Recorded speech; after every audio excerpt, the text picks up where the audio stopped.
sa ating mga kabiyaya. Amen. Nandiyan po lahat na tumayo.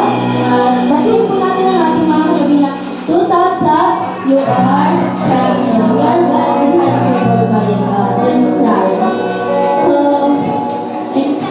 sabi sa Efeso 3:20, sa Kanya na nakakagawa ng higit pa kaysa sa lahat ng ating hinihingi o iniisip, ayon sa kapangyarihan gumagawa sa atin.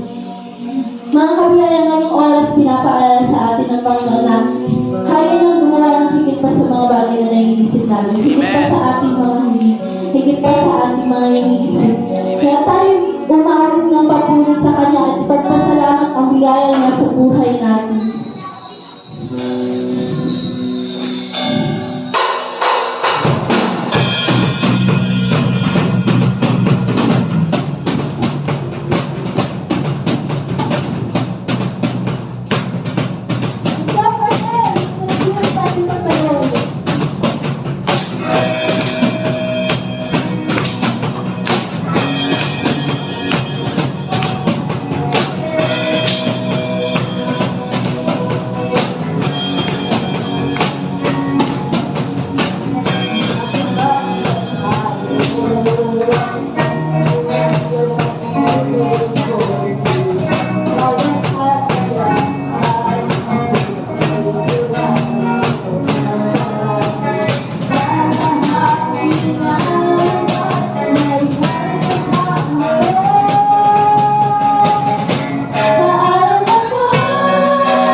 Pagkat nakilang iyong katapatan sa lahat ng season ng aming buhay, sa bawat araw, Panginoon.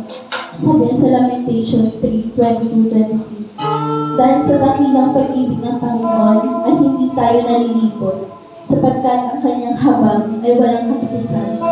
Ang mga ito ay bago tuwing umaga, dakila ang kanyang katapatan. At tayo'y patuloy na umawit at magpuri sa kanya dahil siya'y karapat-dapat sa ating pagsamba.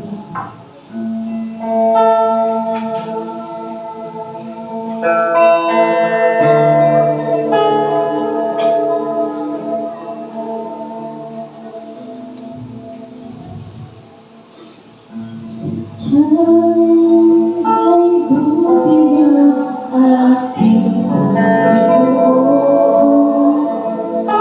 magtatapat sa habang panahon.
glory and honor.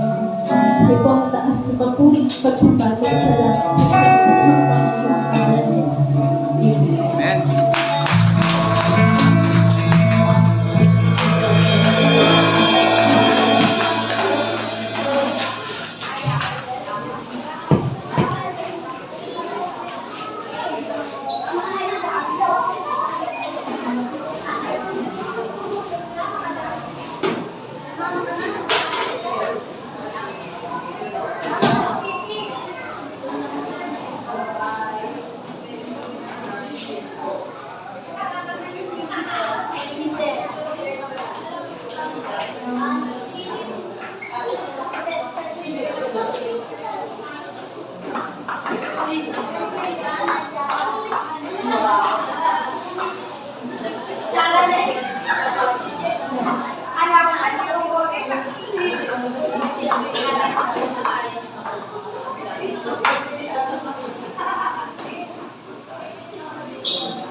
Isang pinagpalang umaga mga kabiyaya.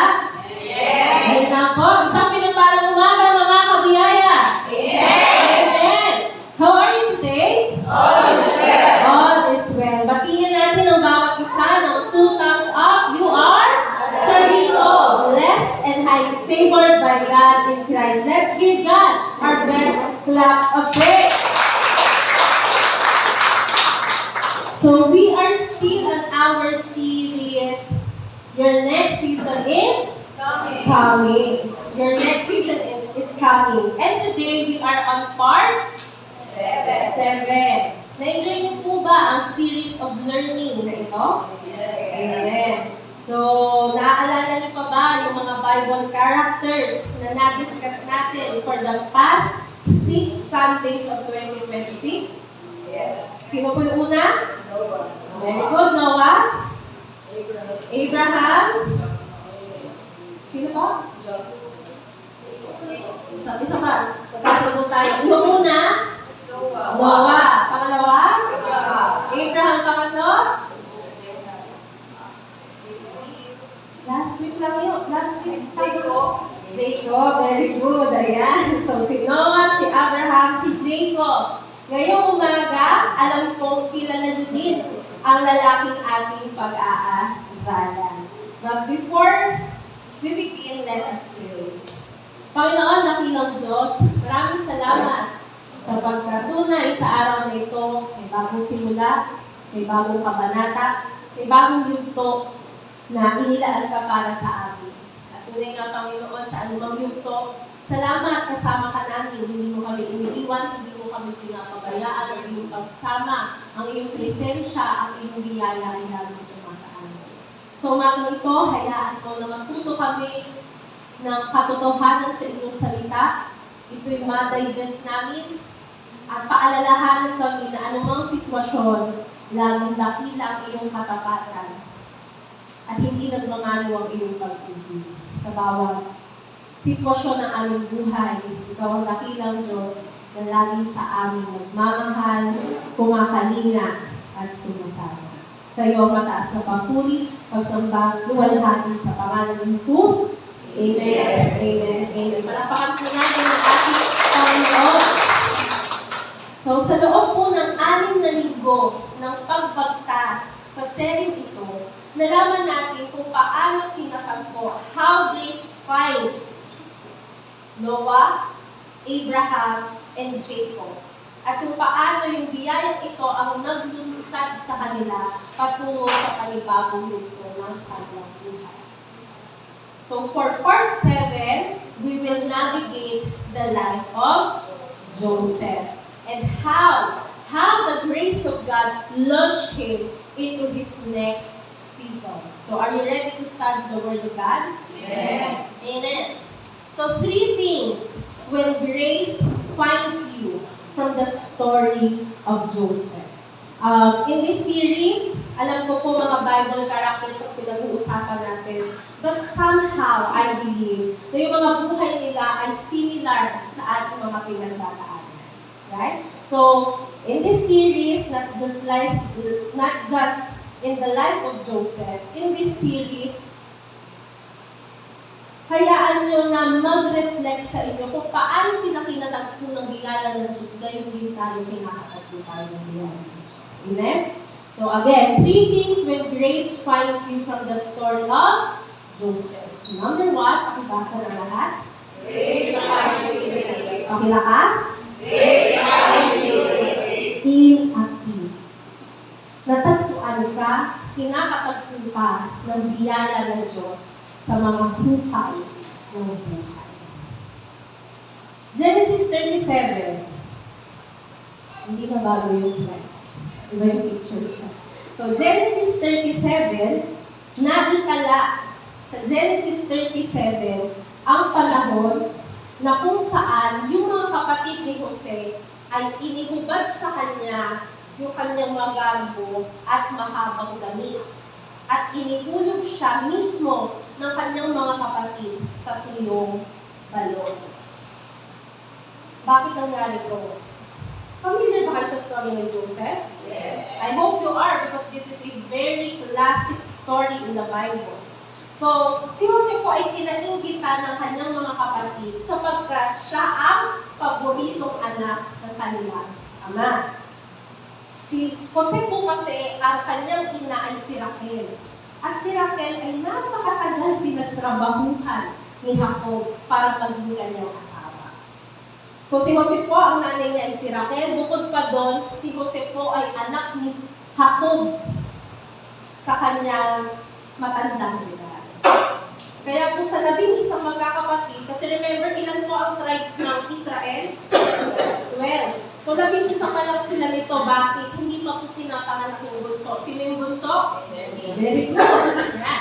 Ang bunso ay si Benjamin. Wala pa po si Benjamin nito. So sa 11 magkakapatid, ang tanging niregaluhan ng kanilang amang si Jacob ay si Jose. At ang regalo ay maganda, magarbong balakad. Kung sa mga magulang, bawal ang may paborito. Bakit? Pinaiinggitan at dyan nagsisimula ang mga hindi magagandang pambagal. So walang paborito.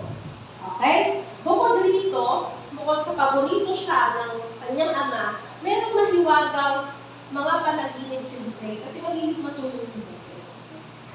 Siya palatulog at panaginip. Meron siyang mahiwagang mga panaginip na ang nangangahulugan, darating ang panahon, ang kanyang ama, ang kanyang ina, maging ang kanyang mga kapatid ay yuyuko sa kanya.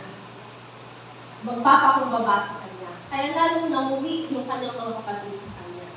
Kaya nung nagkaroon ng pagkakataon, habang yung 10, kasi 11 pa lang sila noon, habang yung 10 ay nagpapastol sa kalayuan, pinasunod ni Jacob. By the way, alam ko na mention ko na-mention ba ito last week?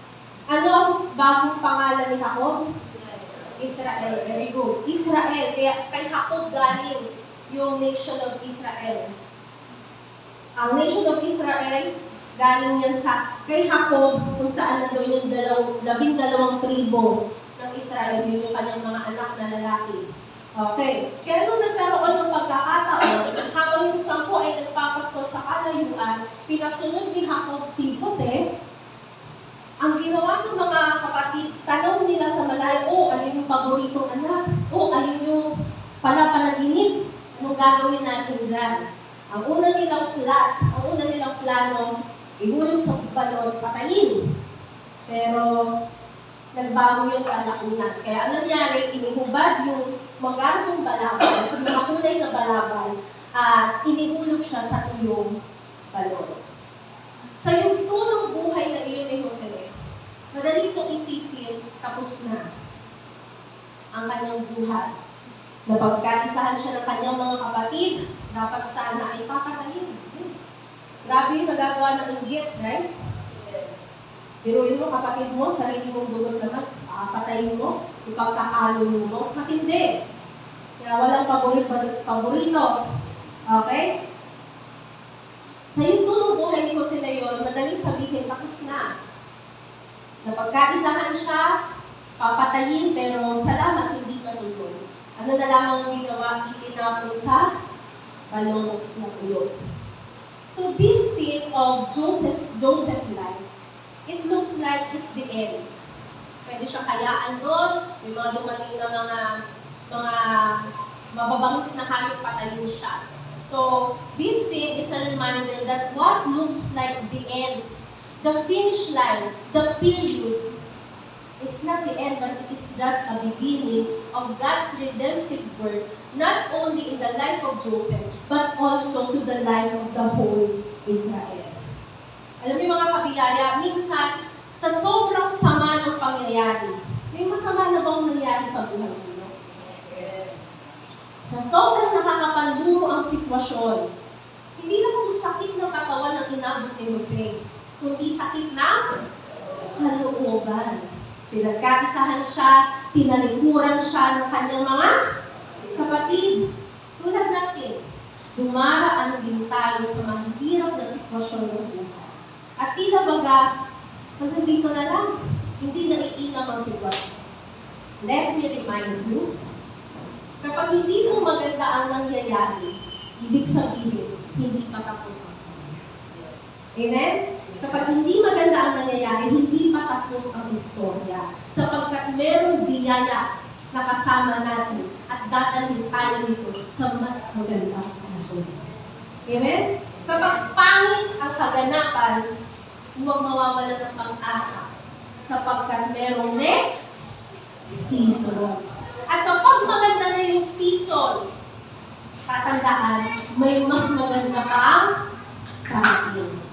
At kung talaga pupod na ng ganda, yung season na meron ka, at parang gusto mo mag-stay na lang dito, ang ganda talaga, Lord, okay, magtiwala ka na may paparating pang mas maganda dahil hindi nauubusan ng sorpresa ang Diyos. Laging may maganda inilaan ang Diyos sa Lord. Amen?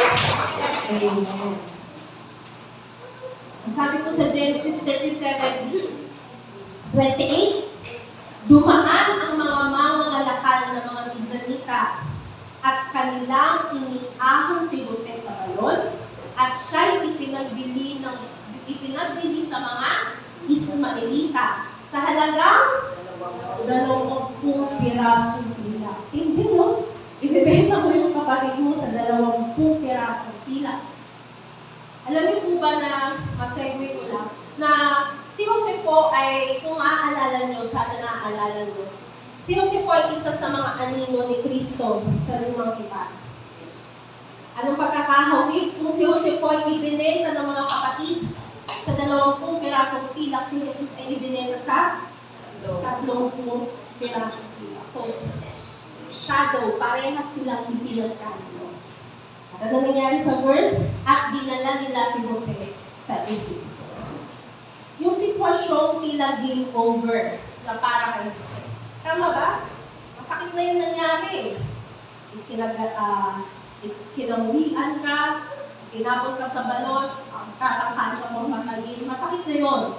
Pero yung sitwasyon yung parang game over na, ang totoo, mas lumala. Tama? Ipinagbili siya ng kanyang mga kapatid. Now, he had no choice but to live in a land very far from his home. Very far from his father. He was very young at that time. Alam niyo kung ilang taon siya? 17. He was 17 at that time, and he is not familiar where he is going. But you know what? Everything happens for a purpose. Okay, basa nga ito lahat? Everything happens for a purpose. Yung takbong siya ay nasa balon, that seems the end. Pero dumating yung mga Midianita. Naisip ng kanyang mga kapatid, imbis na patayin natin at dungisan ng ating mga kamay ng dugo ng sarili nating kapatid, bili na lang natin siya sa mga Ismailita. Remember, saan patungo yung mga Ismailita? Egypt. It was in Egypt that Joseph became the governor of the land. And what happened? And he saved the Israelites from the 7 years famine. He will never be governor of this sea. Or rather, he will never be governor of the land of Egypt if this sin did not happen. Okay? May mas malaki po kasing larawan. Ang nakikita lang po natin sa unang pangyayari sa tagpo ng buhay ni Jose ay ito lang. Pero may mas malaking larawan. Ang Diyos ay nakatingin sa mas malayong tanaw. Ang tinitingnan ng Diyos kung paano yung kanyang tipan kay Abraham ay mapapanatili niya hanggang dumating ang Kristo. At si Jose ay naging kasangkapan upang ma-preserve ang lahi ng Israel. So even in that pit, abandoned, betrayed, grace was already at work. Amen? Yes. Grace was already at work. Malupit ba ang nangyari kay Jose? Yes. Masakit ba ang nangyari kay Jose? Yes. Yung mga taong dapat sana ay tagapagtanggol mo, kasangga mo sa buhay na ito, sila pa yung mga taong handang saktan ka at kalingkuran. That was a very hurtful moment. Tama po ba? Isipin niyo sa sarili niyo nangyari iyon. Masakit ba? O desma ka lang? Hindi, di ba? Kahit anong sabihin mo, dadamdamin mo iyon. Right? That was a hurtful moment for this man. But God intended it for good. Because as far as God is concerned, He can make all things, the both good and the bad, to work together for the good of those He loves. We have to remember, last year natalakay na natin ito, we have to remember that grace is always at work and grace is always right. Ang biyaya ng Diyos ay laging gumagawa at ang biyaya ng Diyos ay laging tama. Gaano man kapangit ang sitwasyon, ang ending, tama ang Diyos. At hindi ka pababayaan ng Diyos. Laging maganda ang next season ng iyong buhay. Amen? Palakpakan natin ang Panginoon. We have to remember grace is always at work and grace is always right. Even in this kind of situation that is disheartening and disappointing. Ang masakit na tagpong ito ang naging daan upang maihanda ng Diyos si Jose sa dakilang tadhanang nakalaan para sa kanya. Sapagkat ang nakakakita lamang ng magagandang bagay mula dito, tanaw sa malayo, ay sino lamang? Ang Diyos lamang. Si Jose po, maging tayo sa buhay natin. Hindi po natin tanaw yung hinaharap. Tama ba? Tanaw nyo ba ang hinaharap? Hindi. Ang natatanaw lang natin ay ito. Ngayon. At yung mga nagdaan. Pero yung hinaharap, limitado ang ating alam. Kahit may expectation ka, but still it is limited, right? Hindi natin nakikita. At hindi natin tanaw yung magagandang bagay, mabubuting bagay na inilaan ng Diyos para sa atin. Marahil ngayon, may pinagdadaanan ng matindi. Pananalapi, kalusugan, relasyon. Ngunit huwag kang masisiraan ng loob. Sabi mo sa katabi mo, huwag kang masisiraan ng loob. At huwag kang masisiraan ng bait. Tignan mo yung katabi mo, mukha kang nasisiraan na ng bait. Kausapin ko yan. Hindi ka magsasalita na lang yan. Again, gaano man kahirap katindi kabigat ang pinagdadaanan mo, huwag kang masisiraan ng loob. Huwag kang masisiraan ng bait. Your next season is coming. Amen? Lagi mong tiwala sa Diyos sapagkat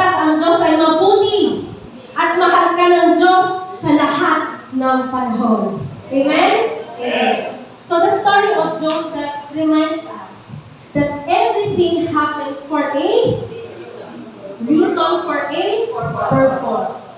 He never thought, saan siya inihulog? Sa pit. He never thought that that pit will be his way to the palace. Amen. He never thought that. Wala sa balintataw ni Jose na sa mga panahong iyon, na nasa pit siya, kakatagpuin siya ng biyaya ng Diyos at gagawa ang biyaya ng Diyos para makarating siya sa palasyo. Maraming panahon hindi natin maintindihan ang mga tanong sa atin. Tama po ba? Maraming mga tanong. Why me, Lord? Why now? Bakit ako? Ba't hindi na lang siya? Chismosa siya eh. Sumama ang ugali niya. Ba't ako? Ba't ngayon pa? Ngayon pa lang ako umaahon. Kung mag-explain ba ang Diyos sa'yo ngayon, sigurado ka bang mauunawaan mo? Sigurado ka bang maiintindihan mo? Sigurado ka bang tatanggapin mo ang rason ng Diyos? Lagi kong sinasabi, hindi obligado ang Diyos na magpaliwanag sa atin. Pero obligado tayo magtiwala lagi sa Diyos. Masyadong marunong ang Diyos para magkamali. Masyadong marunong ang Diyos para magkamali. Masyadong mabuti ang Diyos para maging salbahe. Kung hindi mo makita ang kamay ng Diyos sa iyong sitwasyon, at hindi mo masuri ang kanyang plano, lagi mong paghahawakan ang tibok ng puso ng Diyos. Mahal na mahal. At kapag mahal, hindi pinapabayaan. Hindi ka pababayaan ng Diyos. Amen? In that pit, grace was already at work for Joseph. The same thing in Genesis 39. Grace was already at work when Joseph was wrongfully imprisoned in Egypt. Ano po ba nangyari? Kasunod, nang siya ay magbili ng mga Ismaelita, pagdating sa Egypto, ipinagbili din siya. At ang nakabili sa kanya ay ang Potiphar. Ang Potiphar po ay opisyal ng Paraon. Siya ang captain of the guards, kapitan ng mga gwardya. At dahil kasama ni Jose ang Diyos, alam niyo ang nangyari? Umunlad siya. Lahat ng kanyang ginagawa, pinagpapala, lahat ng kanyang mahawakan ay pinapaunlaran. Sumagana, maging ang bahay ng Potiphar dahil andoon si Jose. Bakit? Dahil kasama ni Jose ang Diyos. That is the secret. Nakita iyon ng Potiphar, kaya ang ginawa ng Potiphar, nakikita niya, may something sa tao ito eh. Gumaan, umaliwalas ang aking bahay, ang aking sambahayan, nung nandito ang tao ito. May something sa tao ito. Kaya ang ginawa ng Potiphar, prinunong si Jose. Ang ginawa, ipinamahala sa kanya ang lahat sa bahay nito. Maliban kanino? Sa asawa. Magtaka ka pag pinagkatiwala ka ng asawa mo sa iba. Hiwalayan mo na agad yan. So, maliban sa kanyang asawa, ang description ng Biblia kay Jose ay siya'y matipuno at makisig. So, in short, magandang lalaki. Kaya yung asawa ng Potiphar, nagkaroon ng puso ang mga mata. By the way, Happy Hearts Day. Hindi po tayo, mga kapatid, let me clear the air. Hindi po, or the atmosphere, hindi po tayo bumabati ng Happy Valentine's. Dahil po ang Valentine's po ay santo ng Katoliko. Instead, I greet Happy Hearts Day just to celebrate the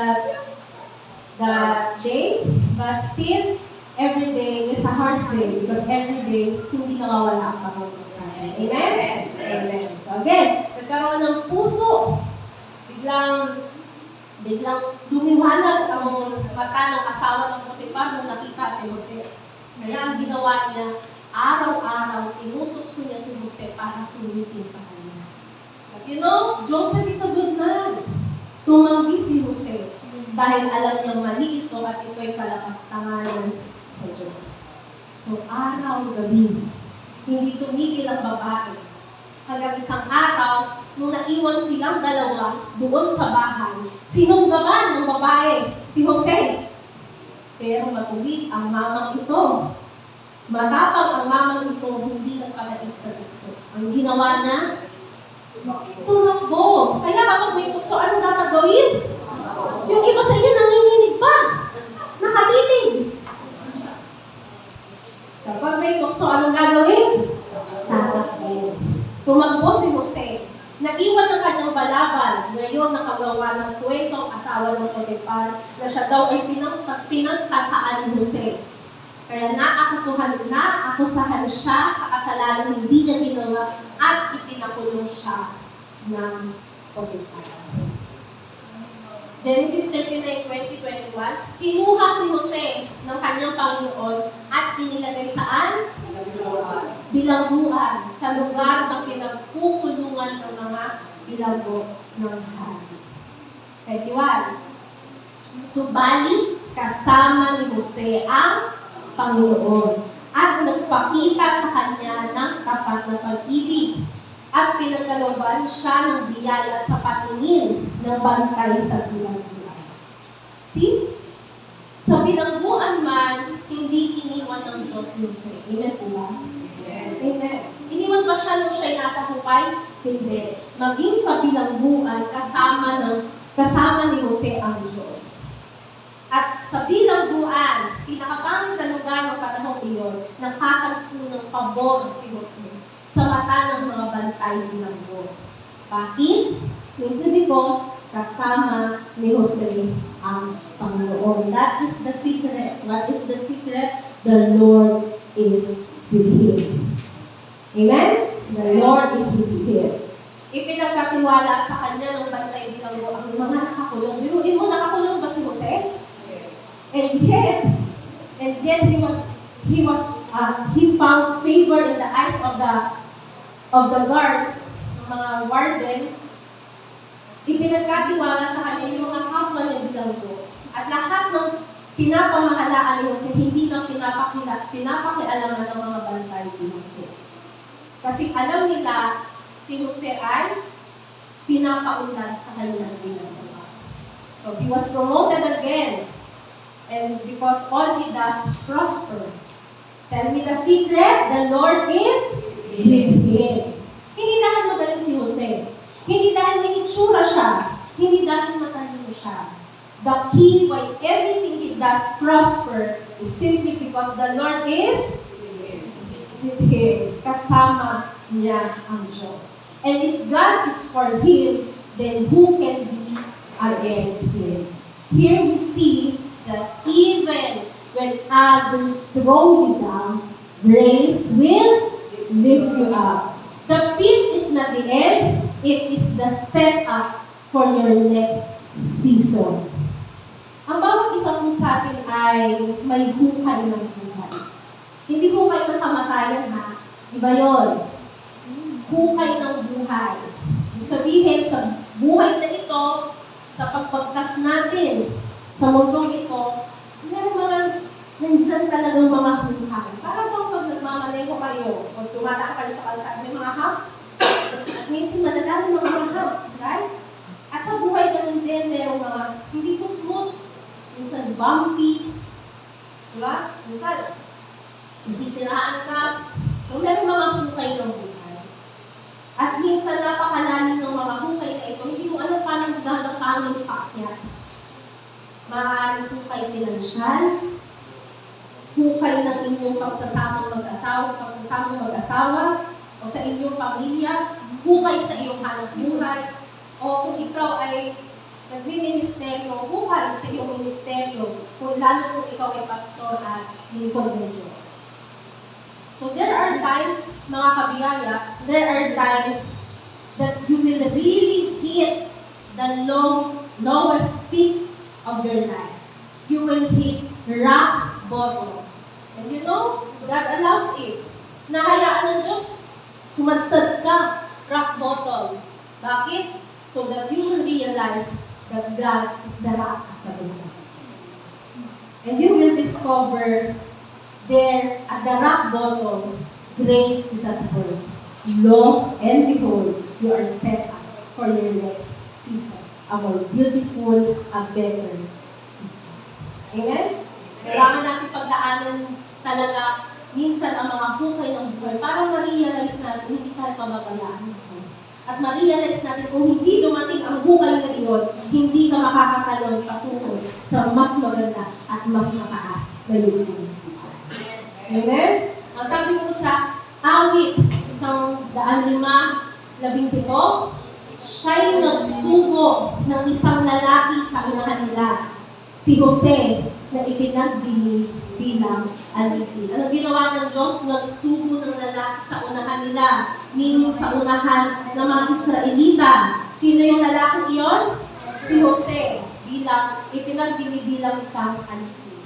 So seemingly, in man's point of view, sa paningin ng tao, sapagkat hindi nakikita ng tao whole picture, Joseph's life was a series of unfortunate events. Kinamuhian ng kapatid, inihulog sa balon, ipinagbili, naging alipin, pinagbintangan, ikinulong. Series of unfortunate events. But in God's point of view, it is not gumawa ng mabuti ang Diyos. Hindi man naging maganda ang mga unang pangyayari para merong mauna sa kanila doon sa lupain ng Ehipto. So that pit, that lonely pit, became Joseph's launchpad to the royal Egyptian palace. Mga kabiyaya, kung hindi nyo alam ng buo ang kwento, I encourage you to read the Bible. Read it in your Bible, Genesis 37 to 50. Basahin niyo yung kwento ni Jose. Nasa Genesis 37 to 50, total browse na lang naman ang browse ng Facebook, di ba? Ilang oras ba ang screen time mo sa Facebook? O wala kang Facebook, TV. O basahin mo, Genesis 37 to 50. Bakit pinapabasa? Para makita mo yung katotohanan kung paano yung buhay ni Jose in-illustrate yung napakagandang mga versikulo nito. Romans 8:28.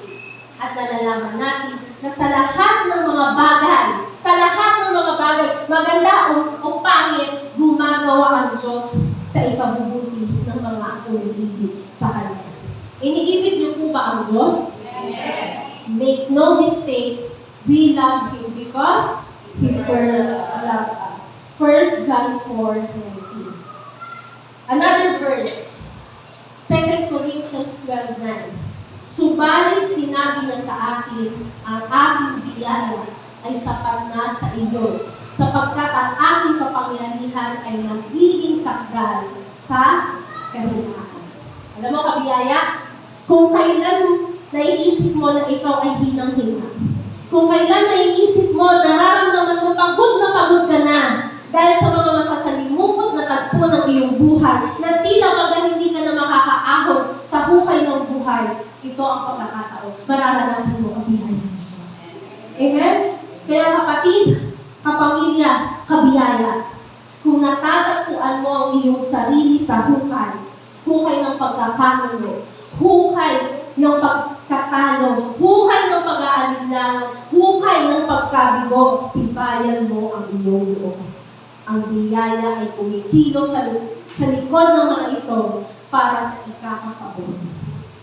Makikita mo, biglang may kabutihan. Makikita mo, biglang may pagpapala. Makikita mo, biglang may solusyon. Makikita mo, may himala na magbibigay liwanag sa madilim mo dinaranas. Amen? Remember, that pit is not your destination, but the launch pad for your next season. Again, the pit is not your destination, but the launch pad for your next season. Grace finds you in a pit so that it can lift you into the extraordinary. Kung ikaw ay nasa hukay ng buhay, tatandaan, hindi yan ang final destination mo. Sabihin mo, hindi ito ang final destination mo. Hindi ito ang final destination. Lalo higit hindi iyan ang final decision mo. kailangan mo minsan mahulog sa hukay ng buhay para makita mo dakila ang katapatan ng Diyos. Amen? At iaangat ka nito patungo sa next season. May balita ako sa iyo. May balita ako sa iyo, makinig kayo. Ang iyong next season, sa iyong next season, ikaw ay mas malakas. Ikaw ay mas malusog.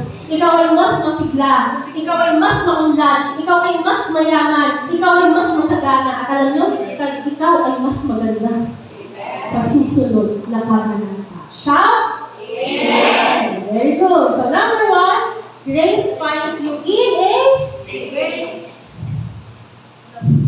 Sige, sabay-sabay. 1, 2, 3. Grace finds you in a way.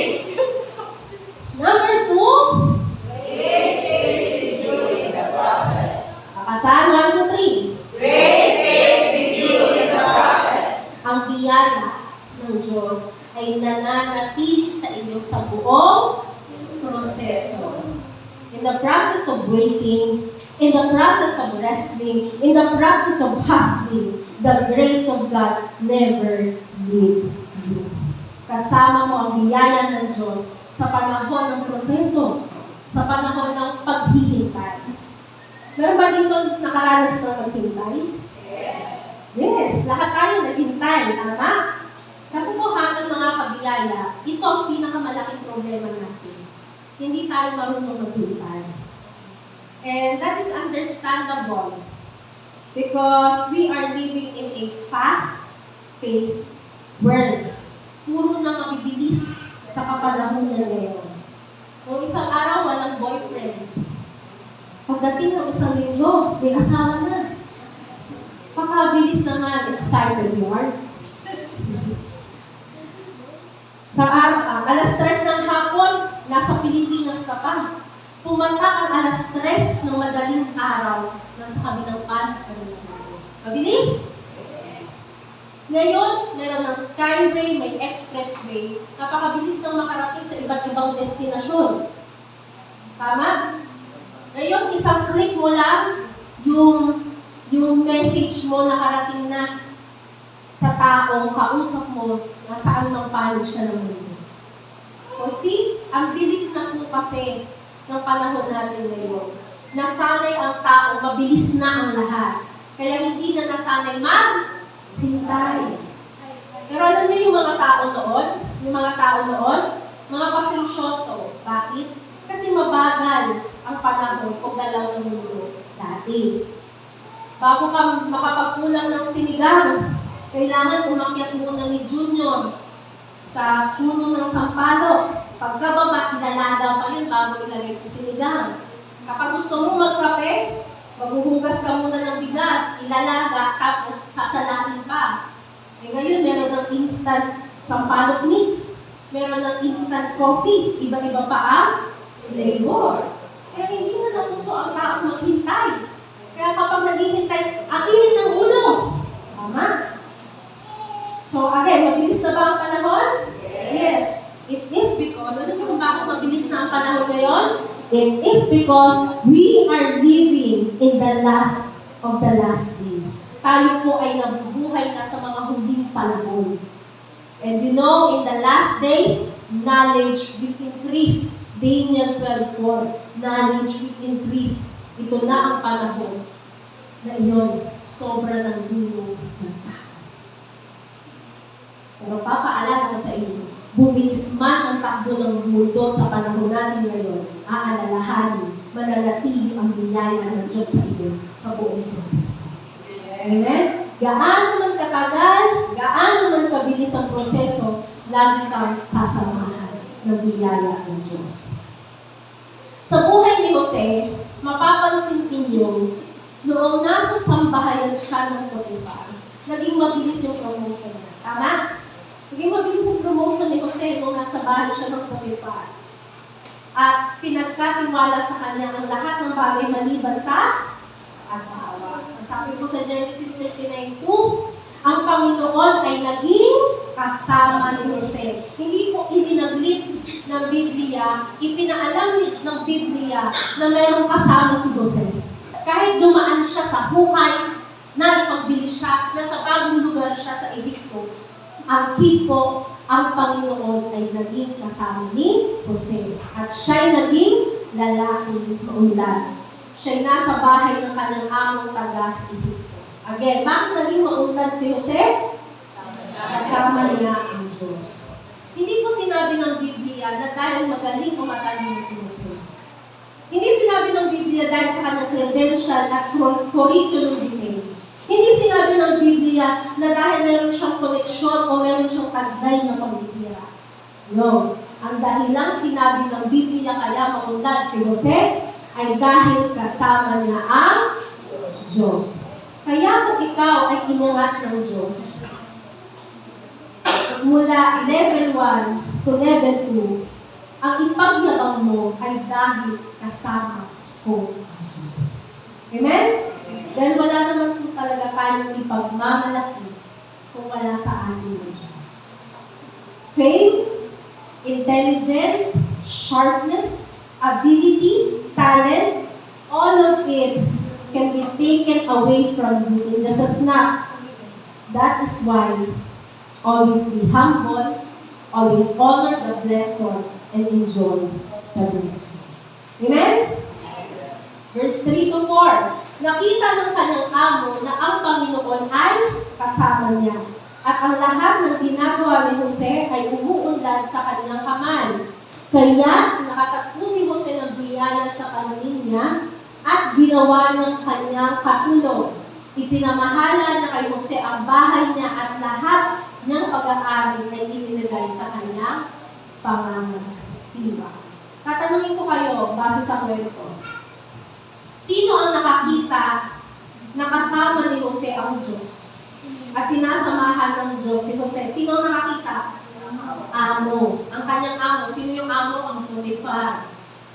Isang Egyptio. In short, unbeliever. May kakaiba sa iyo. May sumasama sa iyo. May dahilan bakit lahat ng ginagawa mo ay maganda, maunlad at matagumpay. May balita ako sa inyo, makinig kayo. Ang Panginoong sumama kay Jose ay ang Panginoong kasama natin araw-araw sa atin. Amen? At ang pabor na nararanasan ni Jose noon ay parehas na pabor na ibinigay sa atin dahil sa tinapos na gawa ni Kristo. Amen? Yeah. Let me say this, ang meron si Jose ay anino. Ang meron tayo ngayon ay katubusan. Ang meron tayo ngayon ay katuparan ng pangako at biyaya ng Diyos. Kung kasama ni Jose ang presensya ng Diyos noon, kung nakay Jose ang pabor ng Diyos noon, what more ang meron tayo ngayon? Amen? Mas higit sapagkat tayo ay nabubuhay sa ilalim ng bagong kasunduan ng Diyos. Amen? We are living in a better covenant, a covenant sealed by the blood of Christ, built on the better promises of God. Amen? Mas maganda ang kalalagayan mo kaysa kay Jose. Pero tatanungin ko kayo, naging maganda ba ang kalagayan ni Jose? Yes. What more can this grace with us can do in our lives? Pansinin natin, alipin ba si Jose sa panahon yan? Yes. Pero kahit alipin si Jose, ang bawat araw ni Jose ay markado ng presensya ng Diyos. Wala po sa posisyon, wala po sa ginagawa mo. Kung nasa taas ka man o nasa baba ka, doesn't matter. Ang mahalaga, markado ka ng presensya ng Diyos. Ang bawat tungkulin, ang bawat pagsubok ay suportado ng biyaya ng Diyos. At ito ang nagbigay sa kanya ng talino, duno, kakayahan at kumpiyansa kahit sa kalagitnaan ng kawalang hustisya. Tama po ba? Kawalang hustisya ang nangyari kay Jose? Yes. May pagkakataon na iisip natin tayo ay biktima ng kawalang katarungan. Sa trabaho, sa mata ng batas, minsan maging sa loob ng ating minamahal na tahanan. Tatandaan, hindi natutulog ang Diyos. Kita niya ang babaguhang ipinatak ng mata mo, Ramdam niya ang lahat ng tinanakit ng iyong puso. Dinig ng Diyos ang bawat higpit ng iyong labi. Alam niya ang iyong pinagdaraanan dahil may pakialam ang Diyos. Amen? May pakialam ang Diyos sa iyo sapagkat mahal tayo ng Diyos.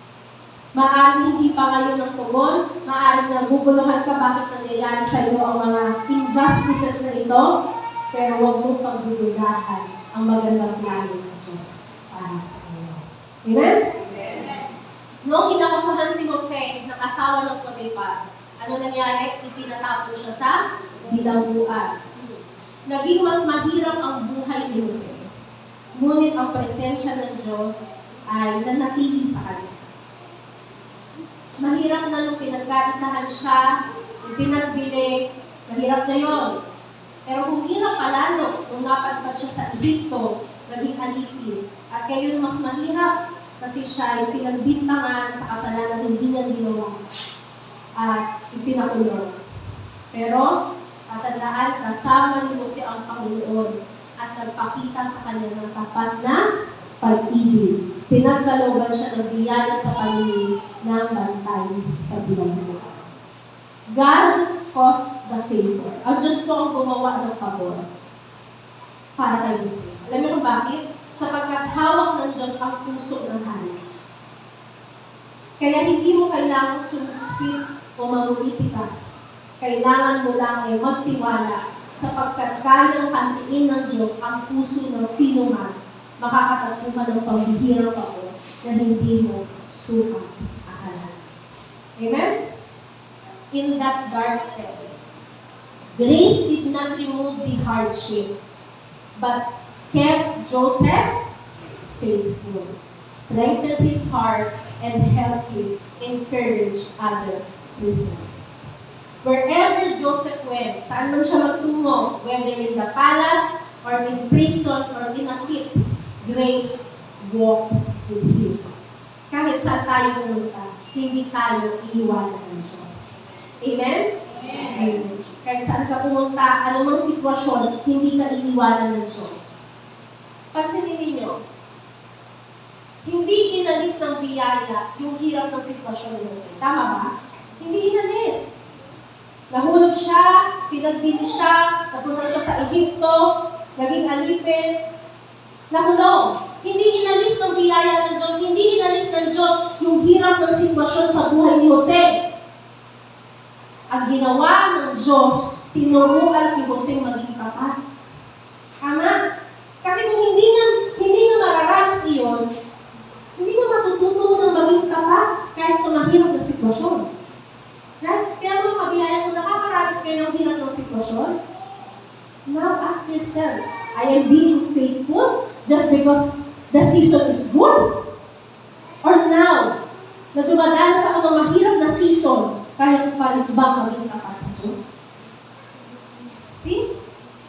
Again, ang ginawa ng biyaya ng Diyos, tinuruan siya maging tapat. Pinatatag yung kanyang kalooban. Kasi hindi yan tatatag kung hindi siya makakaranas ng mabibigat na sumulan. Tama? At isa pa, binigyan siya ng kakayahang maging kalakasan sa iba. Kahit mismo siya ay nahihirapan. Mga kapatid, makinig. May pagkakataon, hindi inaalis ng Diyos yung bigat na nakapaksan sa ating balikat. Ang ginagawa ng Diyos, pinapatibay niya yung ating likod. Nang sa gayon, mas malakas tayo ay sa lahat. Kapag binalikan mo kung gaano kabigat ang iyong napasan, napagdaanan, napagtagumpayan, isa lang masasabi mo, ang Diyos ang nagsusustimasahan. Ang Diyos ang magaling sa kwento mo. Ngayon, mas matatag ka, mas matapat ka, mas matibay ka, hindi ka kayang daigin ng problema. Amen? Tama ba? Hindi ka kayang daigin ng mga simpleng problema. Tama? Mas malakas na kayo. Anything that doesn't kill you makes you. Kung hindi ka kayang patayin yan, palalakasin ka yan. Bring it on. I have the grace. Amen? Amen. Amen.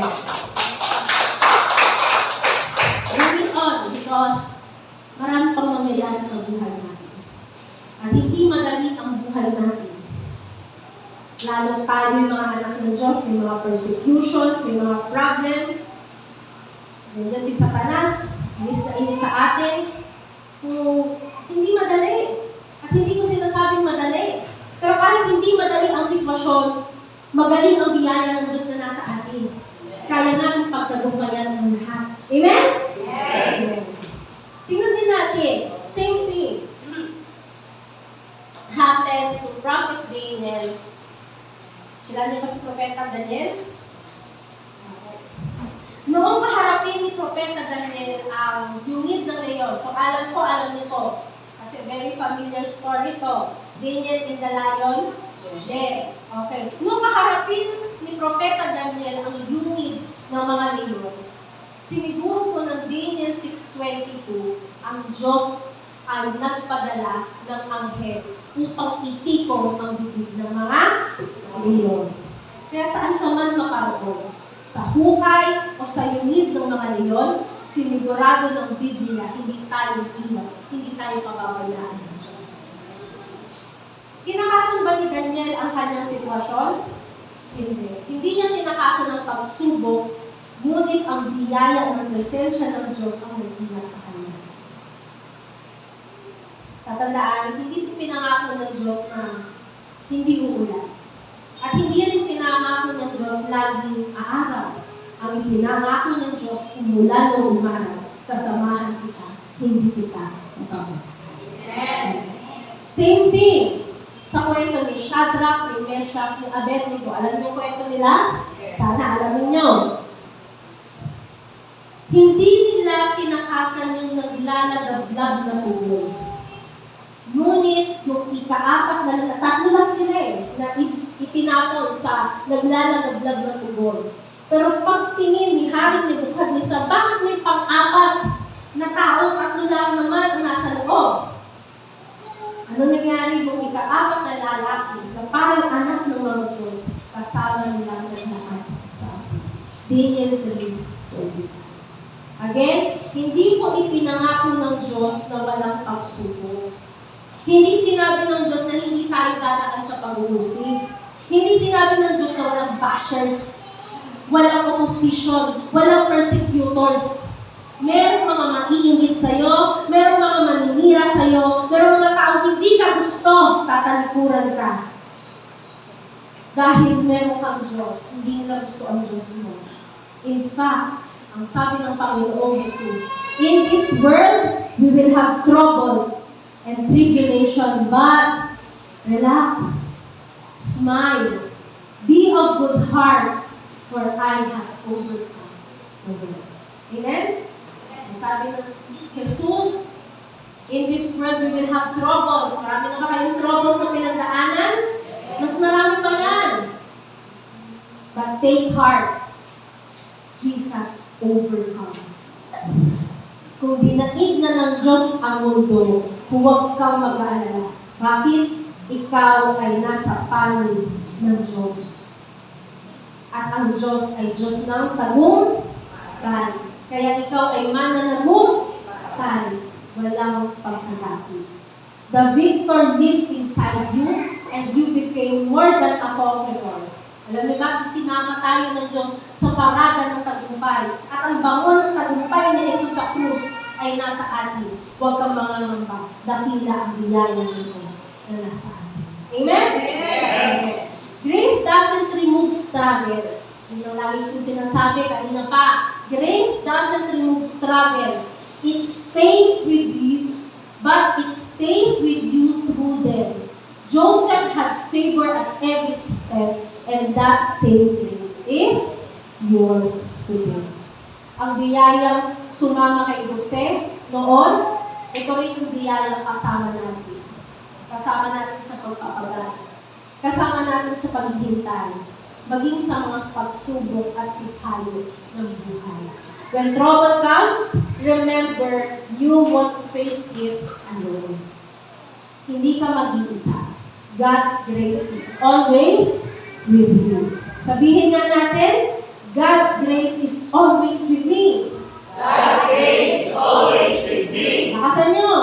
God's grace is always with me. Naniniwala ba kayo? Yes! Say it out loud again. At dahil kasama natin ang Diyos, sigurado, matagumpay ang season na ito.